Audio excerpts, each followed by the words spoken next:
What's up, everyone? Welcome to another podcast. Today, I'm joined with Riz. So, just going to have the usual little chat and, see where it goes. So, Riz, if you want to introduce yourself, bro. Hey everyone, I'm Riz, and I've been trading for about 6 years. 6 years I've been trading now. Nice. How long have you been trading actually? I'm 5 years coming up to 6. Long time, man. It's a very, very long time. You kind of forget, like, when I look back over 6 years, I'm like, where did the time go? Yeah, no, for sure. It's the same with like the kids, right? They grow up so quick. Right. They grow up fast, and I guess it's the same with trading. You don't realize how kind of not long 6 years is. Like, when you think about it. I was thinking it's like both, like in the moment it feels like forever, like a week takes so long. Yeah. But then when you look back and reflect, it's so quick. Like you said with the kids, it's insane. It's absolutely insane when you have children. I think it really slows down time a little bit. Yeah, no, for sure. Yeah, it does for sure. So if we go back to 6 years ago, how did you get into trading, man? So funnily enough, I have a story that I wouldn't say is unique, but obviously it is, quite classical really. So I had a close friend who I worked with. We used to work in like a taxi firm in Nottingham, as well known D&G taxis in Nottingham, and both worked there. I was very young at the time. I think I was just about 17. And we worked there together. A couple of years went by, and he had elevated himself heavily. And he's still a very humble guy, and even to this day, very, very humble guy. But he suddenly had a very brand new car. He bought a business. He had like an apartment where he just had, which he never stayed in, but just had it for the boys. Sick. Full of like just all the gadgets you could think of. And I just asked him one day. For ages, I didn't want to I never want to be that person. What do you do? Like, how do you make money and all that?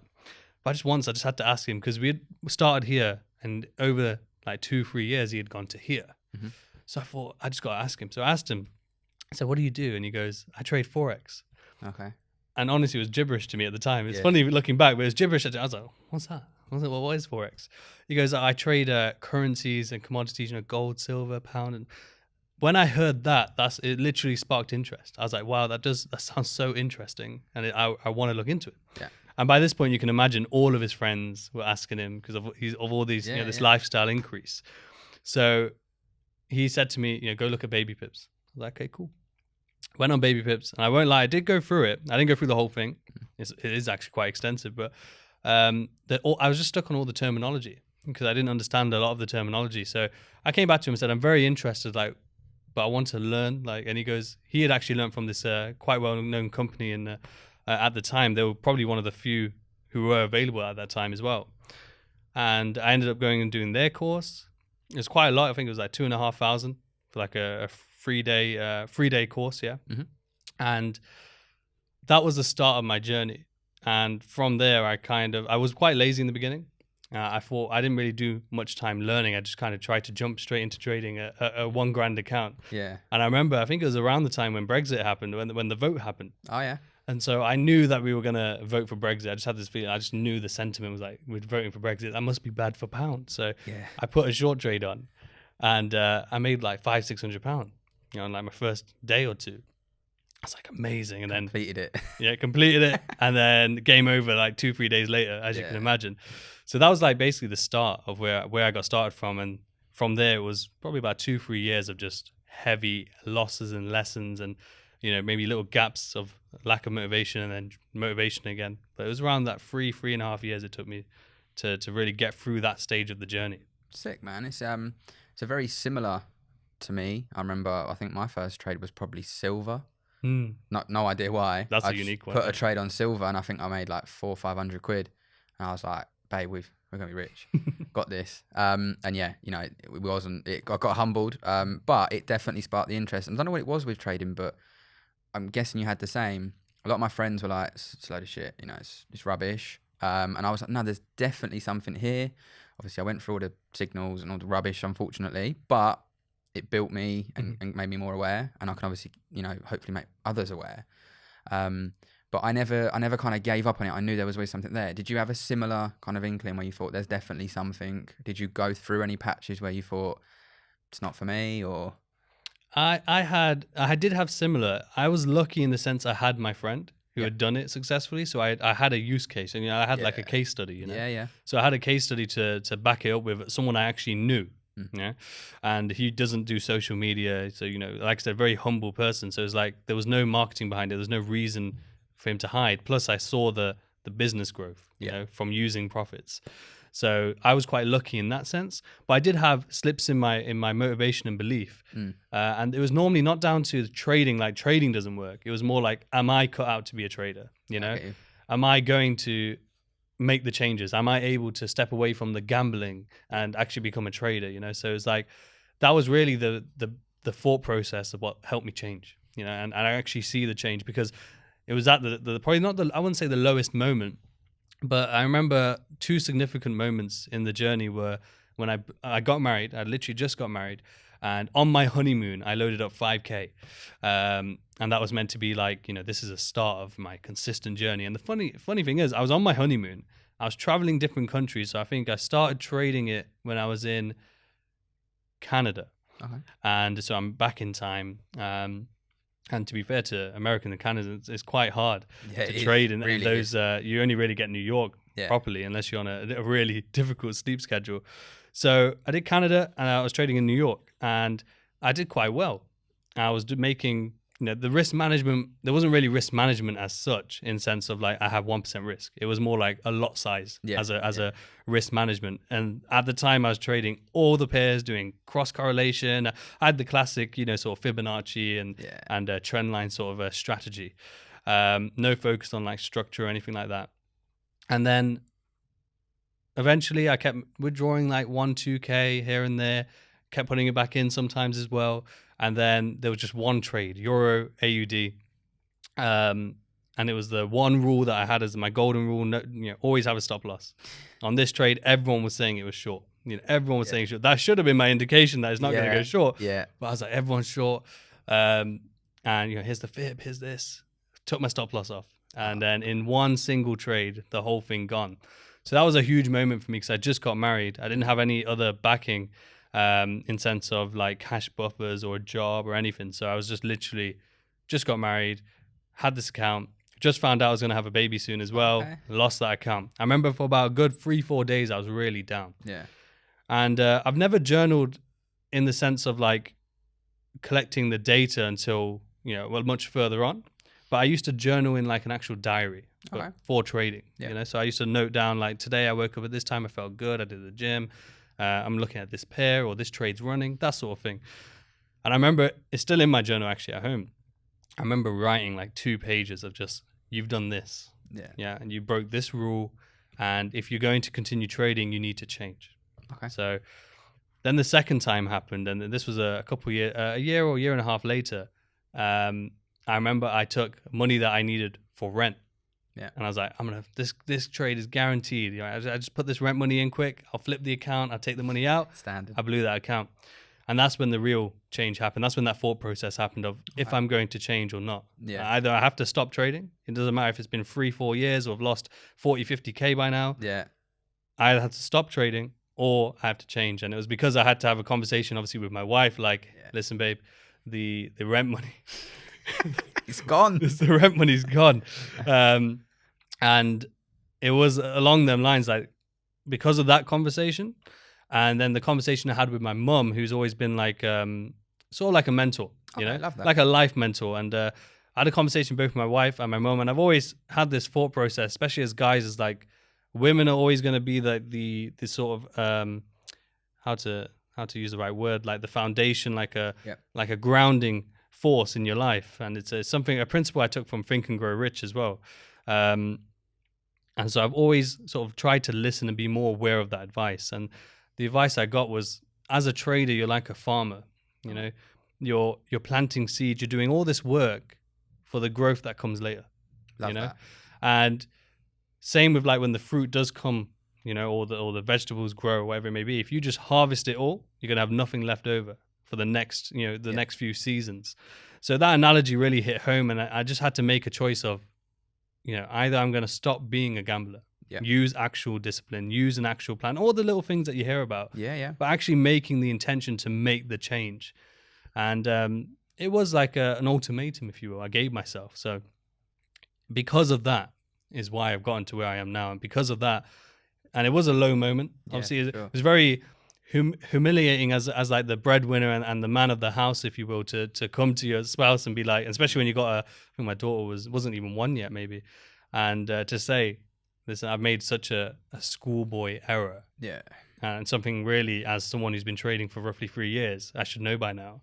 Yeah. You know? No, for sure, man. I think that's it's remarkable that you can share that, for one, because many people wouldn't. So big ups. And two, like to put it like this, you probably find that point where you said to yourself, look, it's basically make or break. I'm all in and I'm gonna have to fix up, or I'm all out, and that's it. That was probably one of the most, as you said, pivotal moments in your journey where you really had to go, right, if I want this, let's do the work. And I think for anybody listening, everybody has to remember trading is a lot more than just technicals, right? Like there's so much more. And I think for me personally, being on this journey, I would have never have learnt the things I learnt about myself if I hadn't been a trader, because it puts you through things and you're like, what? I've never been here before. Like, what do you mean? And like you say, you've lost money and you can't pay the rent, for instance. And I've been there as well with the kids, and it's definitely stressful. But again, there's always that little fire that's like, just keep going. And I think that's what makes you, like you say, get to the point where you get back up and successful, right? Like you're on that journey. So that's incredible, man. So if we go after that, was it then a case of, right, I'm going to seek different education? Was it more of I'm going to work on myself? How did you kind of bounce back from that?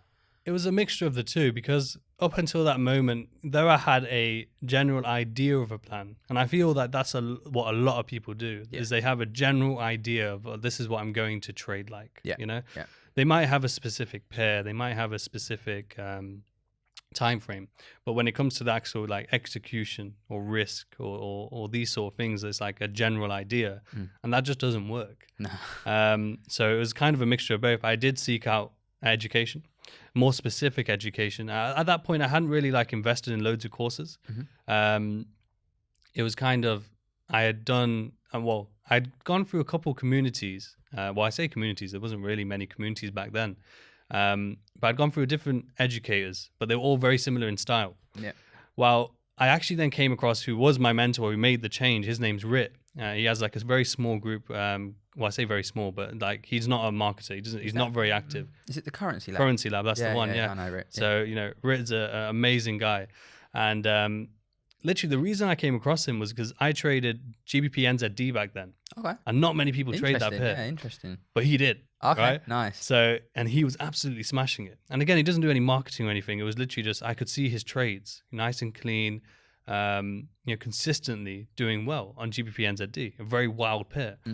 So I just reached out to him once. And at this time I was working in, quite a well-known company. And so he could easily have turned me away, Yeah. Could have very easily turned me away and been like, no, you work there, you're going to, take my strategy or anything like that. But again, no ego, and that's what I really loved about him, and it's still to this day. And so I joined him because again, I saw that we were trading the same pair, and I loved the style, and there was consistency there. There was no lifestyle marketing. It was just trading, pure trading. So I did a few one-to-one sessions with him, learned his strategy, and it wasn't like sort of a smart money strategy back then. And that's where the consistency started to form, because now I had a system. I had an actual repeatable process to follow and look for in the market, using structure as the foundation. Yeah. And that's what really opened my eyes to structure as well, because before that, I didn't really pay attention. You always learn the higher highs, higher lows at the beginning, but you didn't really pay attention to just how important and sort of fundamental that is in sort of having that as your foundation. So from there, from that education, then making those changes, of deciding, okay, here's my plan. These are the pairs I trade. These are the timeframes I use. This is my style. So at that point, I was doing more sort of longer term day trading into swing trading at that time. But then funnily enough, a few months, so I really started to see some consistency, for a good few months. And then the introduction of order blocks came, through the Currency Lab. And I was unfortunate because I was very busy. So I used to just have to sort of attend his live Zooms and just try and take what I could. Yeah. And I was very fortunate enough to sort of put in that dedication into my trading still, rather than putting my focus on like work or other things, because I was so driven. And the whole reason I was working in that company in the first place was for trading. Yep. And unfortunately, when I got there was nothing to do with trading. Yeah. So, you know, I was kind of like, I'd done an all-in sort of thing there as well, because it was like, I was living in Nottingham at the time. Okay. And unfortunately, they didn't want to pay me enough to live here in London. So I had to commute for 4 months, right? So I used to drive I'd spend about 5-6 hours a day in the car. Just back and forth each day, Monday to Friday, for about 3-4 months. Luckily, we have a property in London, but I had to wait until the tenants left. So I literally 3-4 months, I was just going back and forth every day. And but it was all because I made that sacrifice for trading, right? I thought, okay, these guys are in the heart of London. They're in Mayfair. They're going to help my trading by being there. Yeah, I'll have to do some work, of course, but I'll be in the best environment possible. Yeah. Little did I know, it's like the most toxic environment possible. But there was a lot of lessons. Very blessed to have got an opportunity to go through that still. Because there's always lessons in even hard times, you know, there's always, well, probably the biggest lessons, you know, and I learned so much about the bad side of this industry. Yeah. Which what we talked about before, like, it kind of teaches you what is needed in this industry. Yeah. And I would definitely say since then, I've seen like your community, even the community I've built, and some other communities are slowly growing, and they're not using lifestyle marketing. They're not using profits to try and grab people. They're not using affiliate like deals to get money and make money. So, you know, it's a really amazing thing to see after experiencing that. No, I can imagine, man. Like you say, I think you had a choice in that moment as well. Is you have perspective, right? Because a lot of people sometimes, you know, it's that classic thing of out external forces. So there's a thing called external locus control, internal locus control, and obviously the external one that most people have will be, I didn't do well in life because of that, an external factor. But if you can be someone that's essentially internal and you go, well, hang on, maybe I just put my foot in the wrong direction, or I did this or I did that, you then become a problem solver and you solve the problem. And it sounds like you literally went, right, I'm gonna solve this problem. And that's a testimony to where you are now, obviously having your own community, which is sick. And like you say, it's slowly I can see certain communities becoming more real, how we'd want the industry, as opposed to that I got a Rolex and a Lambo and I'm first class Dubai.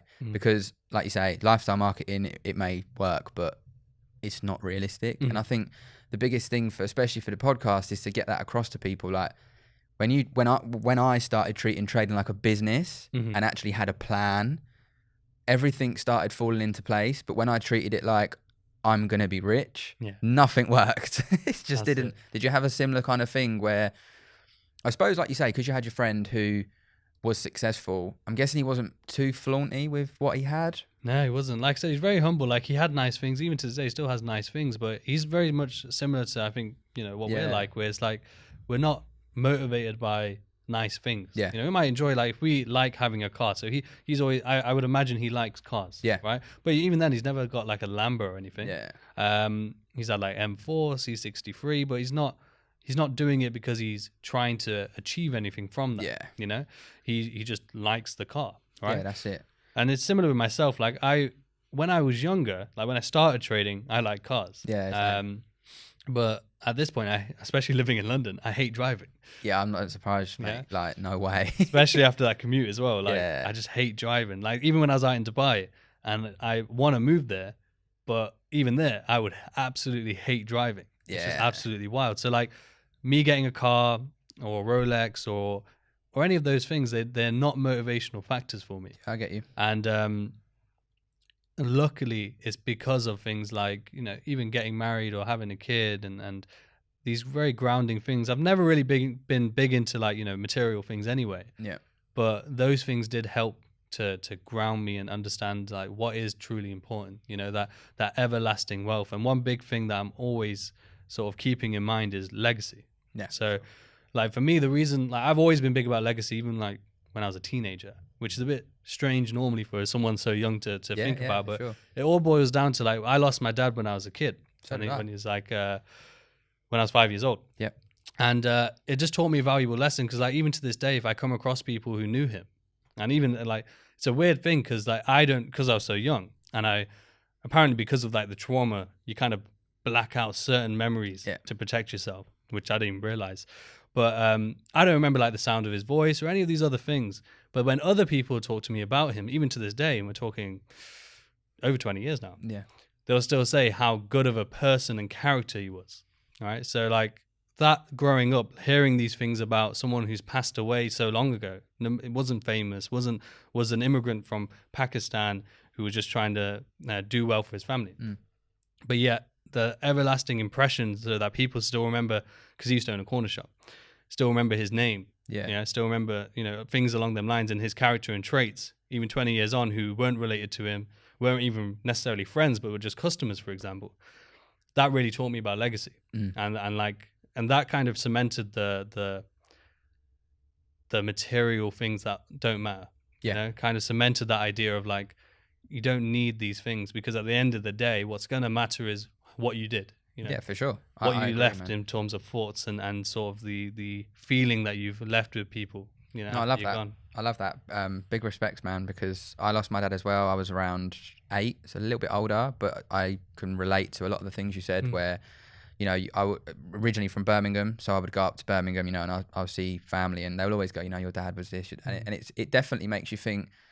He wasn't famous, he wasn't wealthy, he wasn't anything. He was just a normal person, do you know what I mean? But people had respect and they had that belief and legacy from him, and they always go, he'd be really proud. And I think that is, like you say, it steers you away from the normal lifestyle of this industry, because it's so easy, like you say, you can earn good money, of course, but I think what you do with the money is important too. You've got to enjoy yourself. And I know you mentioned, obviously on the way here, you're big into your traveling, right? And that's kind of your release essentially. And I want to start traveling a lot more, especially now the girls are a bit older, got loads of destinations I sort of want to go to and check out. And I feel like that will become kind of my release too. Whereas going to Selfridges and spending £700 on shoes just doesn't do it for me.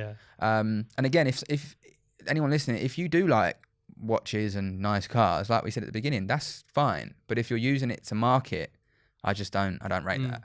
No, 100%. Like, it's not even just marketing. Some people, they're buying it because they think that's what success is. Validation. Yeah, stuff, that right? is success. That's what I see, on social media or in movies or in TV shows or just generally. That's the idea that's sort of planted into their minds. And, I get it as well, because like working in the place I used to work, that's the idea that was attempted to be planted in my mind. And even to this day, I'll meet people and I'll look at their watch. Yeah. But I don't care about their watch. Yeah. It's same with my wife's done it to me as well, really bad, where she likes she's quite fashionable. So I bought her this handbag that she wanted. And now for whatever reason, I always worry that girls think I'm checking them out when I'm looking at their handbag. Like, what is that? Is that a Gucci bag? What is that? And then but like, I personally don't care. I don't care about these things, but yet look how, even though I don't care about them, I'll still check people's watches. Like, what's he wearing? Yeah, I do it on the train all the time. You know what I mean? Like, what's he got on? But I just wear an Apple Watch. It's so strange though, right? Weird, isn't it? It's so strange, but it's true though. Like you were saying though, like if that is if that's what you like, then go for it. That's it. Yeah, I respect anyone. If you're following your passion and you're buying the things that you want, brilliant. All I would say is, especially in the trading industry, if you are making money, make sure you kind of reinvest, explore other avenues of income, because it's really important to kind of, I'm on this big focus of like generational wealth and really building wealth, especially with kids. You want to kind of be able to give them the best possible start in life. And I think it's so easy to lose sight of that and start throwing it up the wall on stuff that you probably don't care about. Do you know what I mean? Yeah, no, 100%. It's like, what do they say? Like, only when you can afford to buy it twice or 3 times over should you really buy something. And, especially with trading, because big money can come, relatively quickly once you've gotten the skills and everything's in place. What a lot of people do is they will rush. I've seen people where they're not even consistent. They'll quit their job. I'm going all in. And I'm like, you're going all into failure. You're going to do that. You're going to jump off a cliff, basically. Exactly. And, something that we really advocate is financial foundation, meaning that you've got cash buffers. Make sure that you've gone through the process of making, say, part-time income first and then full-time income. So you're like, let's say if you're making 2K and now trading is paying you 2K, don't quit your job. No. When you're making consistently 3 or 4K, you've got those cash buffers there. Yeah. And, and even then I wouldn't say quit your job. move to something part-time. Yeah, for It's sure. all like stable, slow, because you can't imagine the pressure and the difference you'll feel psychologically. Yeah. And as you said earlier, like, you know, technicals is all good, Yeah. but it's all down to that mental, you know, that psychology is the biggest bulk. So anything that plays on psychology, you know, that's what you need to take note of in trading. And so many people, like I've seen it where they've just had a good month or they just got funded and they will quit their jobs and pack in everything. And it's like, and normally, unfortunately, a couple months later, they'll have to get another job. Yeah, and it's that, I guess it's that feeling of failure even more now, because you either have to ask your boss for a job back or you go and search for a job. And the thing is, you've experienced part of the life you want with the freedom, waking up when you want, doing what you want. And now you've got to, and I think this is a huge problem in the industry is, like you say, I did an Instagram post the other day, so just out of curiosity, who has a buffer? You know, do you have a 6 month, a year, or do you not have one? And a hell of a lot of people said, I don't have one. Yeah. And I thought, whoa, okay, so if you think about it like this, I always found trading for money chaos, because you are putting a price on not only when this trade goes to X, Y, and Z, I will get 5-10R, I will get my rent paid and I'll be able to feed my kids. Yeah. So when it hits stop loss, not only have you took a stop loss, you've lost your kids' food and your rent. Yeah, and the mental attachment to that is almost too much. And then people get hesitation or revenge, and all these things come in you've probably never experienced, and you go, fuck, how do I deal with this? And I think a massive advocate of that, if you are looking to transition into full-time trading, 1, do you have a buffer? 2, do you need to leave work, or can you manage it, like you say, part-time? Could you work from home? Is it manageable? Can you change your trading style slightly to maybe accommodate being at work? Because I know, and again, I put my hands up many times about this, I got funded, I luckily had a buffer, but I left, mate, I was gone. Yeah. And the 4 months after were probably the most humbling months of my life, because I traded like I was brand new. I didn't know what I was doing. I was stressed every day. I was trading 10 hours a day on the chart. I messed my back up, my posture, because I was so, got to make money, got to live. So much even though I had a buffer, up. But the tension was mental. I wasn't nice to be around at home, and I was like, what the hell? I'm not this person. And it really, really changed me. And I think, you know, that was someone who had a buffer. If you didn't have a buffer, you're in real trouble, right? Yeah. And I can't enforce that enough. Like, honestly, guys, if you are out there and you're trying to transition and you think it's the glamorous life, please have a buffer. Please have another income. Don't just go all in. I know people say there's this hustle culture of, you know, get up at 5, quit your job, go get it. Yeah. But realistically, I don't believe in all of that. I think you can definitely, you know, implement routines and systems, but you can't just quit everything. Yeah, exactly. Because I get a lot, you know, I think there's a massive stigma just in general in terms of, like, you know, being successful, of quitting uni, not going to uni, not going to college. And I have one of our students who came to me once and he said to me, like, I'm thinking of quitting uni. I said, why? I said, why? Are you consistent yet? No. I said, okay. So why are you going to quit uni? I don't enjoy it. I said, that's fine, right? I get that. And, you know, I understand that you don't really want to be doing things you don't enjoy. But at the end of the day, until you're consistent, you got your buffers. Because I can speak from experience, because I didn't go to uni. Yeah. And not because of that, not because of trading. It was because I had an entrepreneurial sort of mindset. Yeah. But I just didn't know what I wanted to do. So I didn't want to go and do something for the sake of doing it. Yeah. But I had to experience slight more hardship in terms of getting savings, getting jobs that paid well. Yeah. You know, because you're just stuck with, like, you know, takeaway jobs or like sales jobs or commission only jobs. You're stuck with those opportunities, right? They're still there and they're still good to have. And yes, you can work hard at them, but work smarter, not harder, right? Yeah. So, like, if you do have a degree, you can then get into a job that will pay you significantly more, which will then only aid you in investing, aid you in getting your buffers sooner rather than, say, you know, a whole year. Yeah. You know? So it's like, so many people are so quick to try and have the freedom.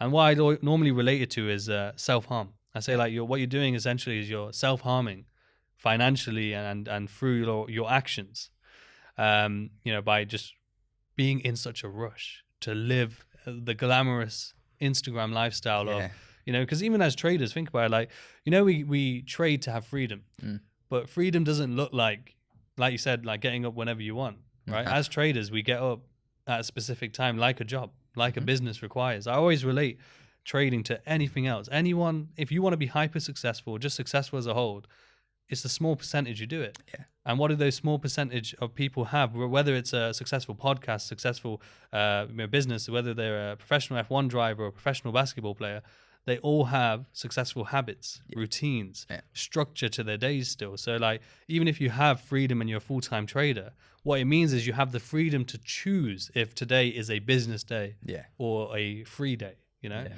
And even then, as a successful trader and full-time trader, a lot of days will still be work days because you're still going to need to trade and be active on the markets, right? It all depends on your style, of course. But even then, you still need to have that mindset of, I'm ready to work.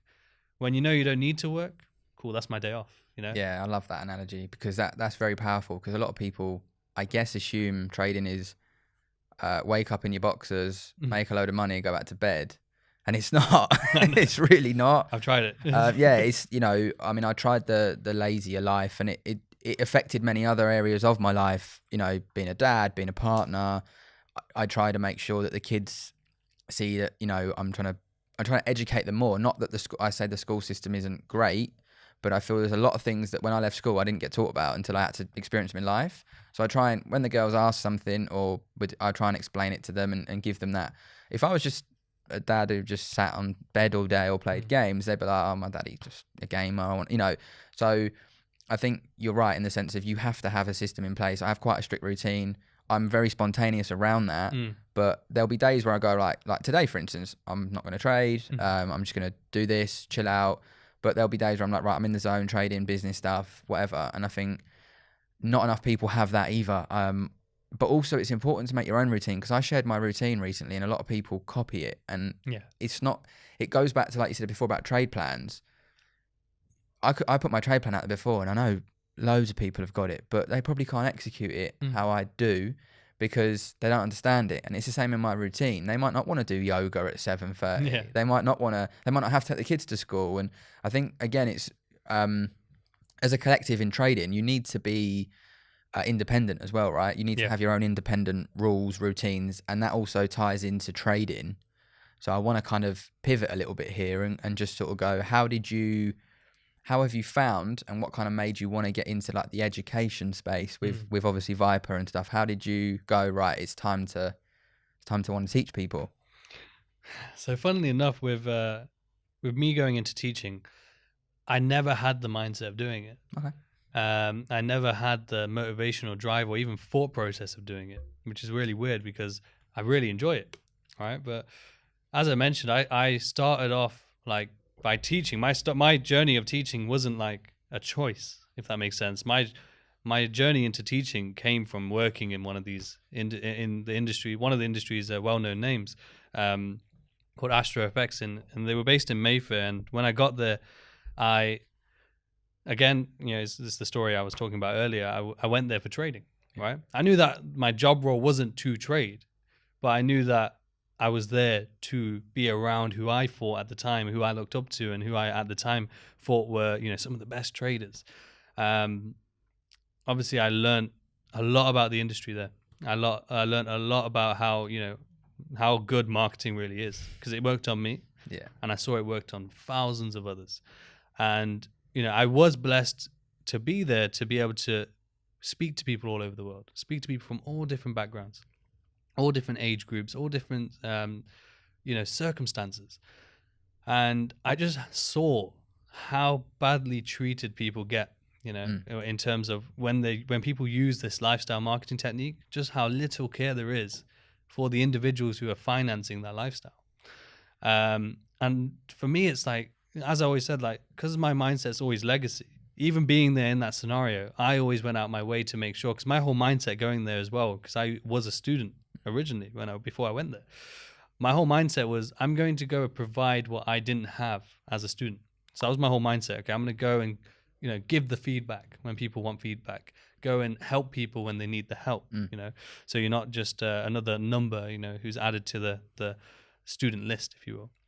So after being there and experiencing that, and obviously as my trading grew on the outside with RIT and so on, you know, my skills were developing, my trading skills were developing, my sort of inner feeling of they're not my students, but they've come here for me. Yeah. Right.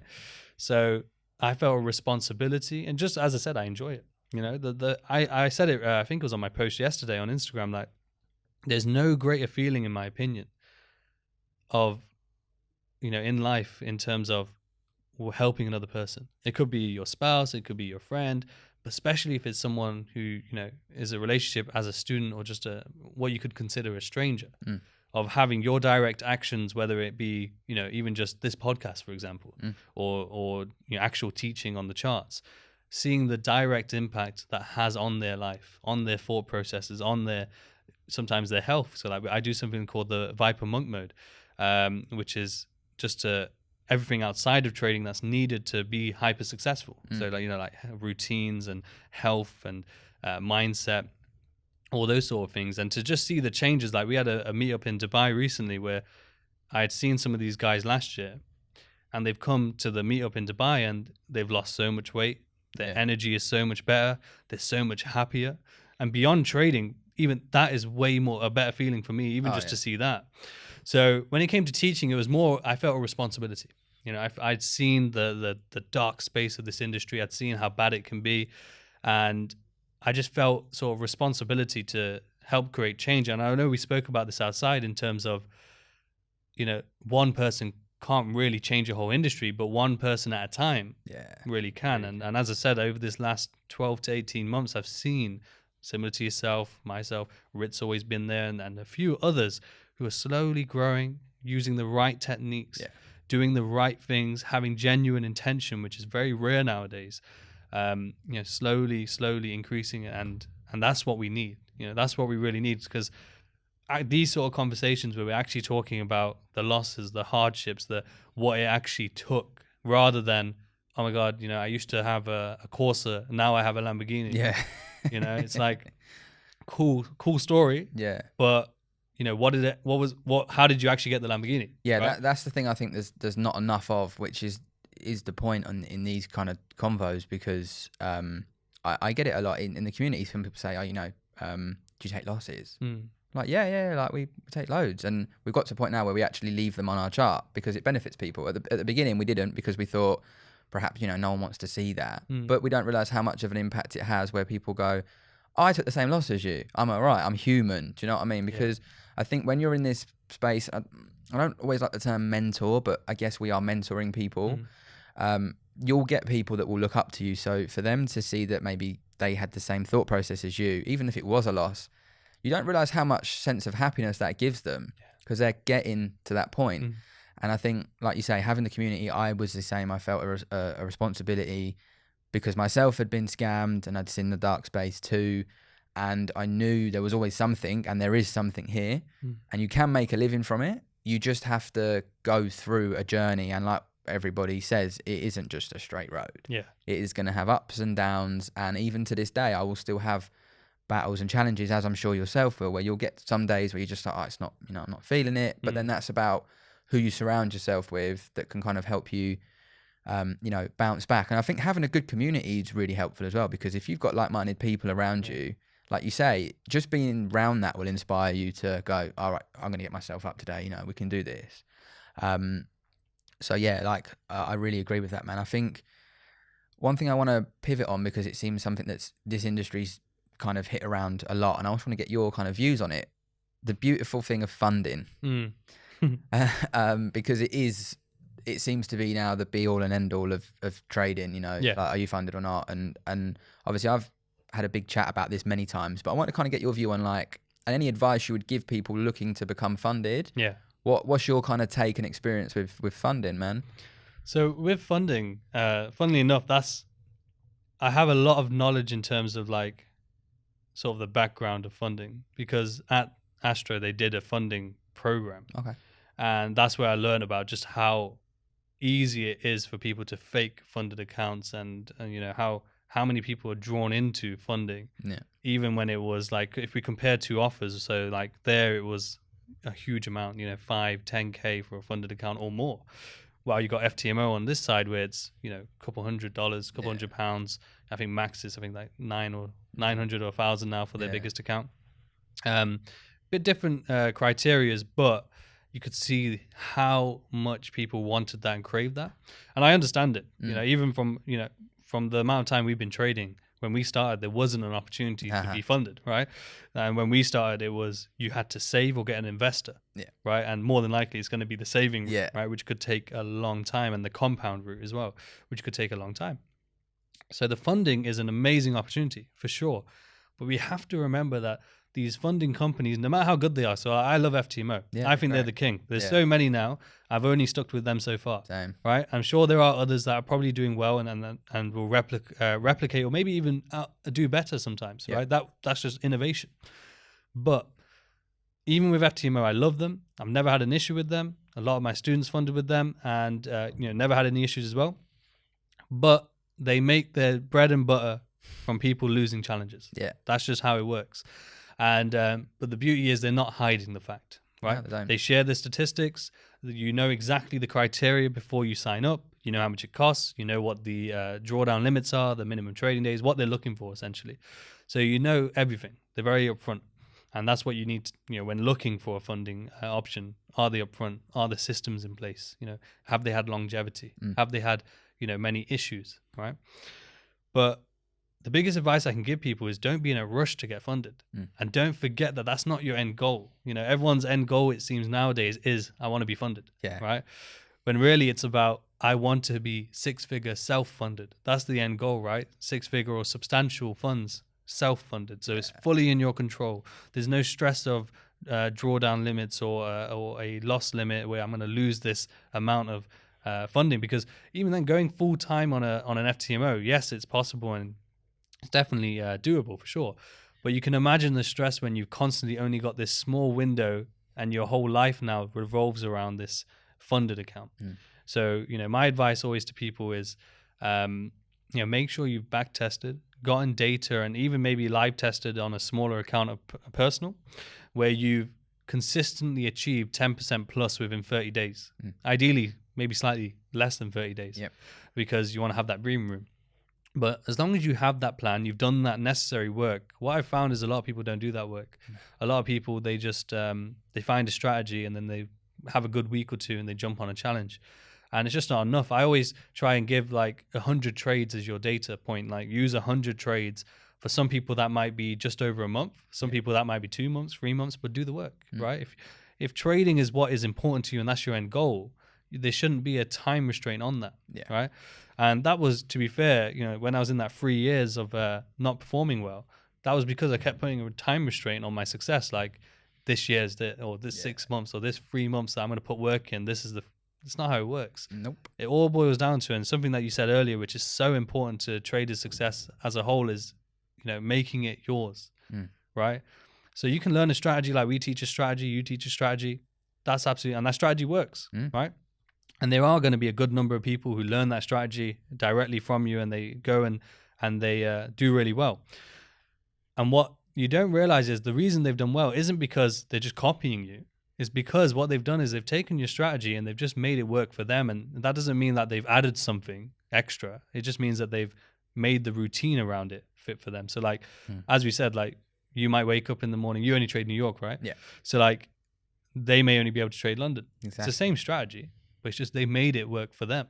And that's a massive, massive point. So like when you're doing a funding challenge, that's why it's so important to know that you can achieve through your strategy, through your edge, that you can achieve the 10% or whatever it is that you need consistently and comfortably before you go do it. Because then when you go do it, you've already tried and tested yourself. You already know it's achievable.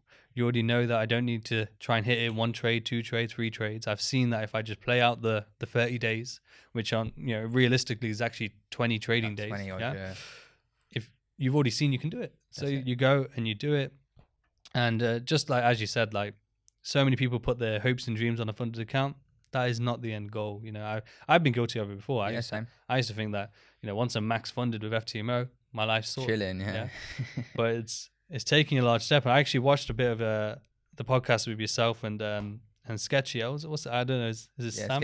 Sam. Yeah, he's known as Sketchy. Isn't he? And I know he said that a big step for him was fobbing off the FTMO. Yeah. And going on personal. And I think that is something that a lot of people don't realize is a massive step. That is necessary for your long-term growth and that generational wealth, because you don't want to be tied down by drawdown limits and tied down to even giving away, even though it's not a lot, but 20% of your profits away. Yeah, for sure, man. I love that. I think it's literally how I say it as well. I think with FTMOs, funded accounts, they're amazing tools used right. The problem is some people get a little bit carried away and use them potentially wrong. They try and flip it in a week maybe, or there's that classic, I want to make 100% on it this week, I've got to double it. Well, I have a story like that, as I mentioned. Like, my first FTMO I ever got was a $100K dollar account. I did 61% in a month, following the strategy even, and that was just a phenomenal month. But then it just super inflated my ego and my expectation of, I can do this every month. Next month I should make 70% or 100%, imagine. And that's where it humbled me, really. It humbled me, because the next month, as it happens with, I think, the majority, if not all, of the people who hit these record months, or like these massive, double digit, maybe going into triple digit months, is that they lose their account within the next 6 weeks. Yeah, so I think they put a statistic up, actually. They did, yeah, saying most people that they interview lose their account the month after. That's it. That's mad. And that's why, though, because they've just overinflated. And the thing is, like, if you follow your plan, you're going to have winning streaks and losing streaks. So the example I give is, like, in a lifetime, you're probably going to take, if you're only taking one trade a day, for example, and for the next, not one, I think it was like 2 or 3, for the next 20, 30 years, you're going to have a few thousand, maybe 10,000 trades. Yeah. In that data and sample size, you're going to see 10 trades losing in a row. But you're also going to see 10, 15 trades winning in a row. Yeah. Now, when those 10, 15 come and they win, and you actually, legitimately have a good month of like 50, 60% on a funded or even your own personal account,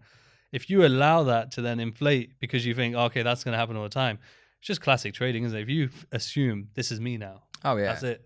It's just plain sailing. No, yeah. As soon as that mind and thought process comes in, question yourself. Take a step back. Just stop, because it's those moments where you just absolutely slip up and you forget that even no matter how good your strategy is, you have to remember that it's a game of probabilities, right? So there's infinite possibilities. So no matter, like, I gave an example, I think it was yesterday I did on a video.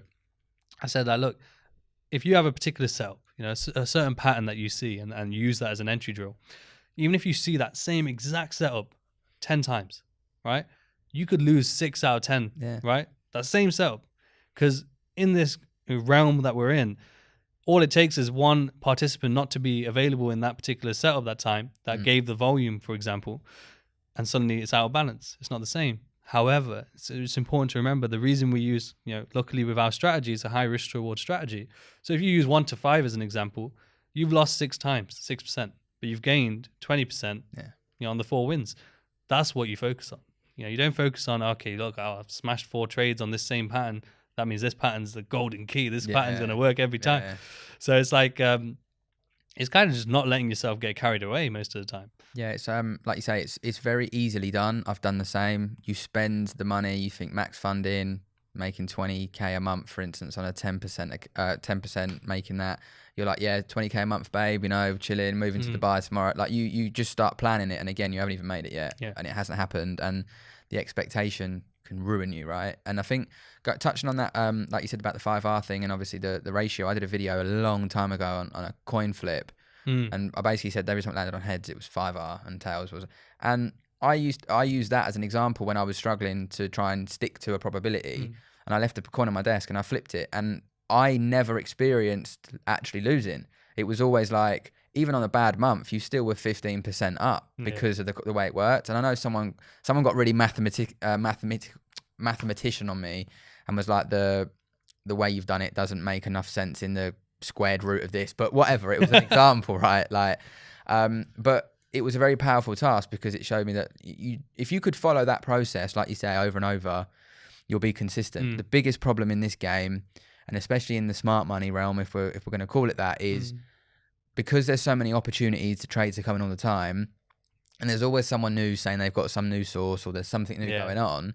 People just get that, like, oh, it's dangled carrot in front of me, I'm going to follow that. And they forget about the probabilities. And it's like you said, some people just can't deal with losing. Yeah. They want perfection. And when I actually gave up on the perfectionist mindset in trading, again, growth. Because I stopped saying to myself, I was someone that every time I lost, you should definitely journal your trades 100%. But every time I lost, I would try and go into so much depth for that loss, refine everything again. The next day the setup comes, don't take it, works. And I'm like, I over-refined. Yeah. And you just go down a spiral of over-refining, over-refining. And then that leads to a lot of people giving up. And unfortunately, I have had a few conversations with people that have, you know, called it a day on trading because they just couldn't grasp it. And, you know, I would just say, like we've already touched on, come into it without an expectation, come into it with a process, like a business, right? If you were starting a clothing brand, you'd have a 5-year plan on how that brand's going to look in 5 years, what's going to be done, right? So why do people not do it in trading? They come into trading, they watch a video, they're on the live market, they've bought an FTMO. Yeah. I failed. Like, how's it? You must see the same thing, right? Same sort I see it all the time. Yeah, no, I see it all the time. And one thing I noticed with myself even, and I know it's, you know, probably prominent with a lot of people, is that, you know, if you feel a need to, you know, post your entry, you know, post your trade pretty much as soon as you've got it, you know, if it's ran into profit, the motivations aren't in the right place, you know? And, you know, it's the same that I've had conversations with people before as well, where it's like, and there's no shame in it either, because I do feel, and I made a video recently on YouTube where it was like, should you be a Forex trader? Because I had someone who, because my number's on the website, someone called me and he goes, you know, I just lost an account on gold, you know, £5,000 or something like that. I've lost like 20K in total. Can I join you guys? And I just asked him a couple of questions, because again, we don't do like, you know, just anyone come join us. You know? I asked him a few questions like, how long you been trading for? Have you done any education? His answer was no. And I was like, okay. But constantly through the conversation, he kept asking me like, how much should I deposit? How much should I put into a trading account? The old school style stuff, right? Yeah. And I was just like, listen, I think you need to step back. And he kept, and then he kept asking like, shall I join you guys and stuff? And I said, stop asking how much should I deposit and can I join you? I said, you need to step back and realize, are you trading just because you think you're going to make loads of money? Or are you trading because you actually enjoy trading? So like I had that moment when I heard Forex, and then he described it as like currency trading. And I was so interested just straight away, just off that, just that very simple explanation. I was like so interested in the actual concept and reality of trading. A lot of people just interested in money. It's money, right? And a lot of people I've seen that I speak to them, they're like, I'm trading so I can get into real estate. I'm trading so I can start this business. And though that is possible, if that your motivation really lies in that business, in real estate, so trading probably isn't going to work for you.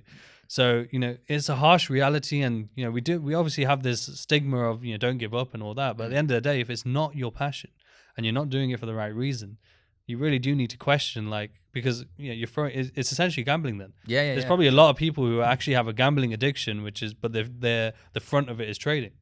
And it's probably something that, you know, probably should be talked about a lot more, and should be a realization for a lot of people, because I got to that point where I had to make a choice. Like, I'm a gambler right now. I just had one of those experiences where I've gambled the rent money. Right. And, you know, whether it's on TradingView or on MetaTrader, or whether it's on a roulette table or a slot machine, there's no difference. There's no difference. Yeah, it's the mindset that makes. Because I was saying to someone yesterday, I think it was like, there's a difference between a gambler and then a professional poker player. Right.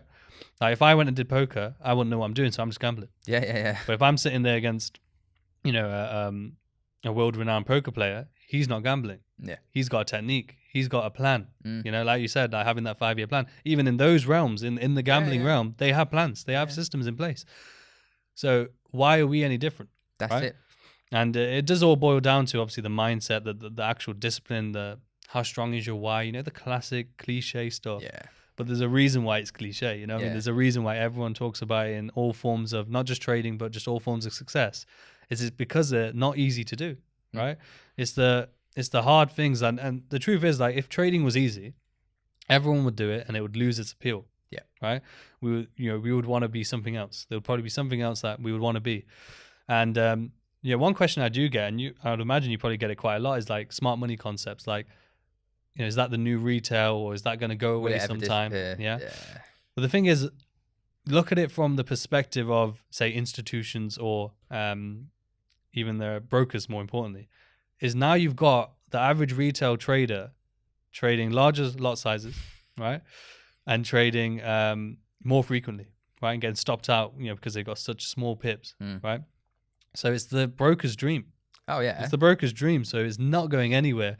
Is there a form of like, is it the new retail? There is an aspect of that, but at the end of the day, people who weren't disciplined as normal traders, they will still not be disciplined if they don't make any changes as smart money concept traders. No, I love that. I think I get asked that all the time. And I think that might be what creates this sense of I've got to rush, because people think it's too good to be true. It will be gone next week. Yeah.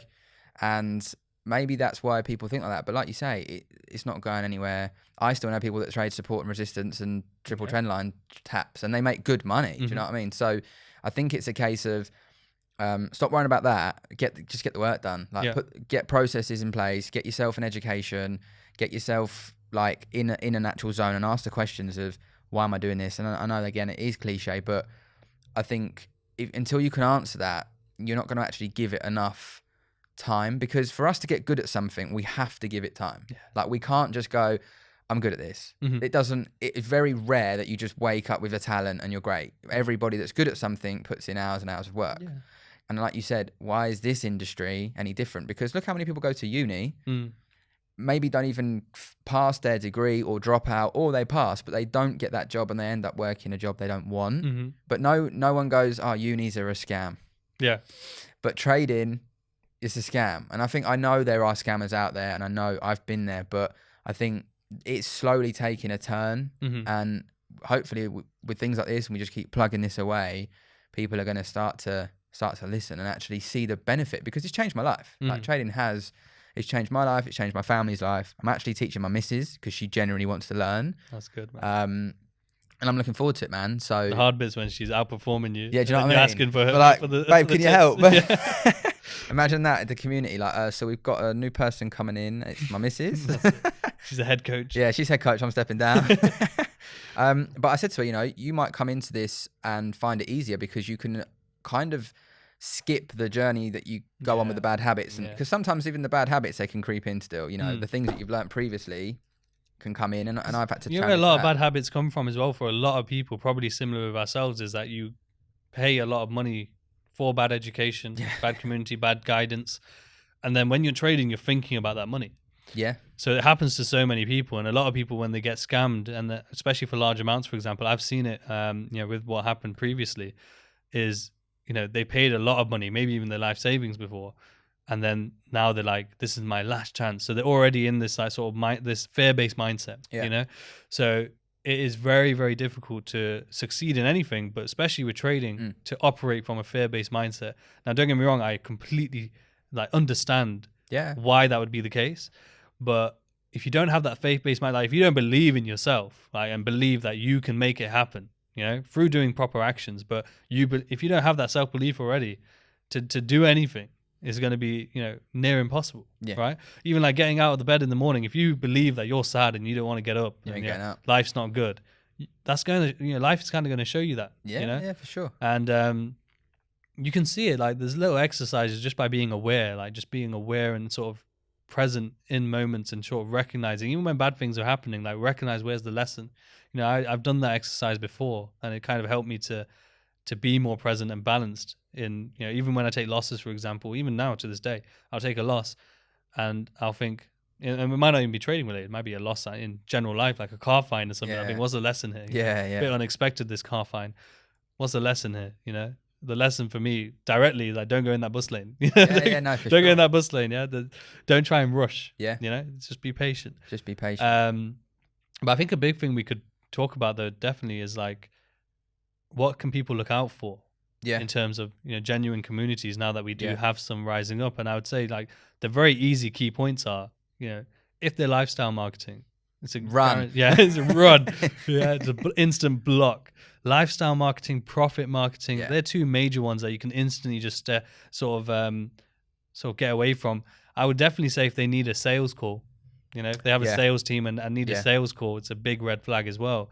And then even maybe try and think of another one here. If anyone asks you how much are you willing to deposit and stuff, that's a big red flag as well, isn't it? If someone says to you, are you looking to put in a large amount of money? Another one for me would be signals. I just think if you're if you're joining someone that says, hey, follow my signals, watch out, because since being on YouTube, I have been inundated with IBMs and brokers offering me ridiculous, like I'm talking silly money to affiliate with them, something like $37 a lot, which is mental when you think if you had a load of people putting down these lot sizes.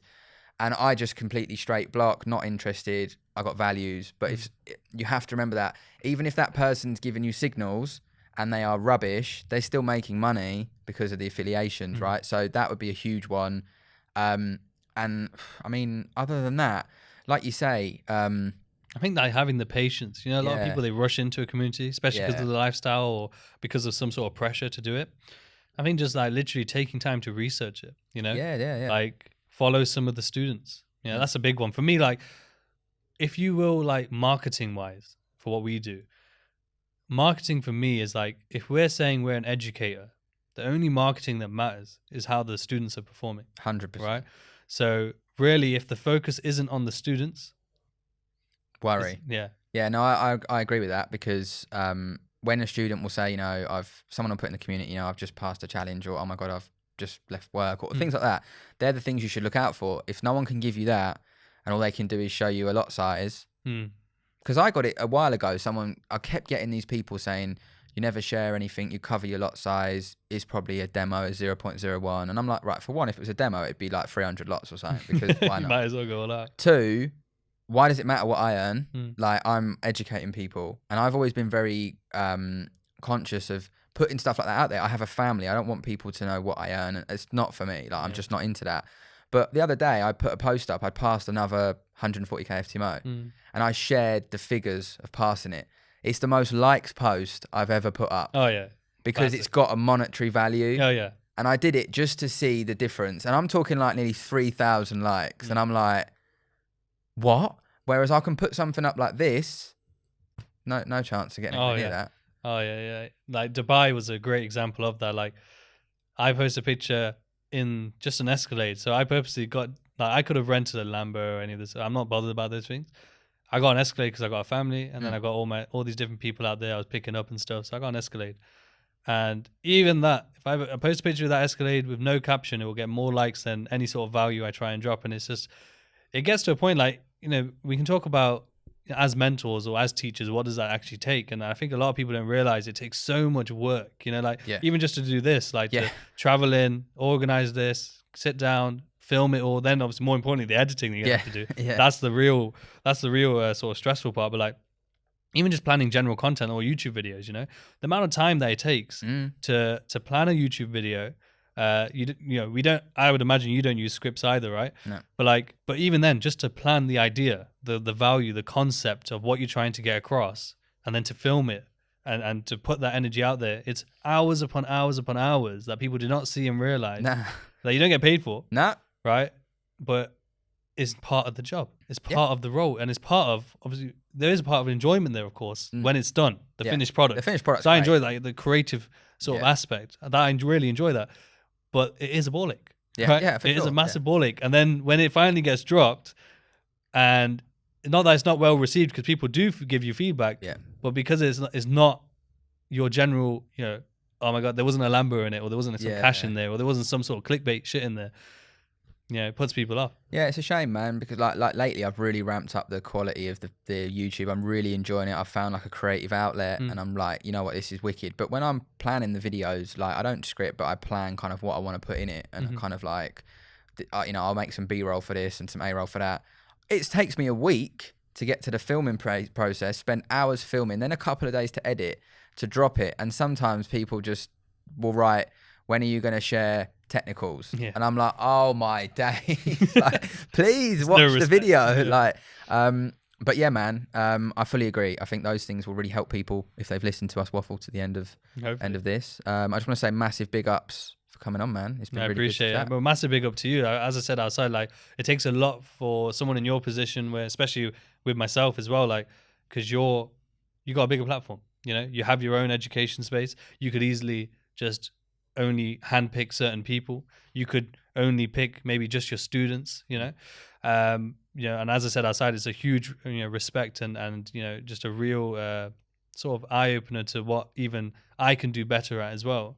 Yeah, I in terms appreciate of that, man. you know, not having an ego and sort of collaborating with other genuine people. Hopefully, I haven't mentioned this to you. I hope you don't mind, but I was gonna say hopefully one day, you know, down the line that we can do like a big conference or something. Oh, mate, you know, it'd be where sick. it's just for anyone and everyone, and just Yeah, man. to drop some major value. No, I really appreciate the kind words, man. I think that's something that I really want to just touch on as well, is like communities can get along. Yeah. Like the beef out there, guys, just cut it, man. Like this for me has been so educational for myself, and I'm glad I've done it because one, I've learned. We're gonna go out for some food now as well and just have a chat and a catch up. We can discuss some other things, but just to be able to see your journey, your perspective, and know that you're, like I said earlier, the values you have are so similar. I got all the time in the world for that, man. Definitely. So no, I appreciate you, man. Big ups. Appreciate it, man. Thank you all for watching. If you can drop a like, subscribe, share, do your thing. Links in the description for Riz's channel. He's got a YouTube channel. Check it out, Instagram, and we'll drop them all in the description. Peace and love, guys.